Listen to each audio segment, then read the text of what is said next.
I've spoken to enough agents in my time to that your general operating presumption is that if someone is physically in the U.S., then the Constitution and U.S. Code apply to them, and the government, whether it's the IRS or the FBI, whatever, would have jurisdiction over them. Right. Okay. My question would be, since that's the operating presumption that you guys go by, what evidence would you actually use against someone like myself that just because I'm physically in the United States, that United States laws apply to me? I'm just a revenue agent, and let me tell you how the cases come to me. The cases get assigned to me, and I send contact letter. If the taxpayer doesn't reply within 10 days of the contact letter, I send another letter, assuming that maybe he didn't get the letter, so let's send another letter. If they don't reply, I send an appointment, schedule it on their behalf, and say we're meeting at my office on this time.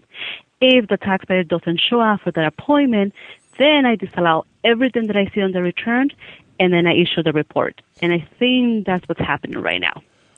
Well, I don't know if that's necessarily the case, but it kind of gets away from the question that I'm asking you. Are you, in your capacity as an agent, are you able to make determinations that the Constitution and laws do apply to a target or an individual like myself, or is that something that is done prior to you being assigned to the case and you just accept it as which way? I mean, really, let me just say, that's too much.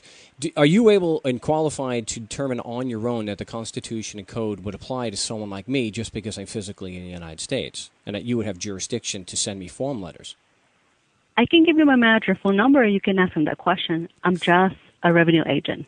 Okay, but just to be sure, you're not You want his number? No, I can always get that from you before we end the call, but I just want to make sure that I understand your position, that you're not qualified to determine on your own if the Constitution and laws of the United States apply to someone like myself, just because we're physically in the United States? Like I said, I can answer that question, but manager can answer it for you. I can give you his phone number if you want. So would it be accurate? Is it your position you're not actually qualified to determine that the laws apply to somebody and that you would have jurisdiction to send them form letters? I just follow standard procedures, and that's what I did. Okay, but the question is, are you qualified to, on your own, to determine that the Constitution and laws of the United States would apply to someone like me just because I was physically in the United States or in North America, and that you would have jurisdiction to start sending me form letters? The question that you're asking me, I cannot answer it again. I cannot answer. Okay, I got it. I have an accounting degree that gives me the right to get hired as a revenue agent, and I follow procedures and protocols. And I have a manager that I have to answer to all of my audits that I do. You can talk to my manager. Okay, but is your manager qualified to determine that the Constitution and laws are applicable to someone like me? You can ask him. Okay, but you don't know for yourself. You can't. I can answer that question. I'm not accepting or denying. I just cannot answer the question. Yeah, it's kind of a CIA type response. Okay, right. Well, all right. To be honest with you, you're the first one asking me those questions, so I don't know what exactly you're trying to do here.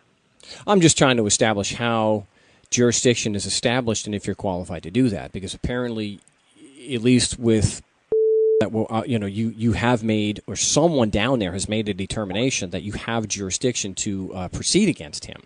And apparently, from your own admission, you're not the one qualified to do that. So I think at this point, it would be, maybe it's, if you disagree, let me know. It would be accurate to say that you are proceeding against him arbitrarily as far as jurisdiction is concerned. What I mentioned was that I have an accounting degree. I got hired as a revenue agent. I get the cases. I do the audit. I have a manager that I answer to him. Okay. And you can ask him the question. But as far as you can't confirm right now that you have any jurisdiction. I don't accept or deny, like I said. And I have another case that I got to work, so that's okay. If you want, I can give you his phone number. You can call him. Okay.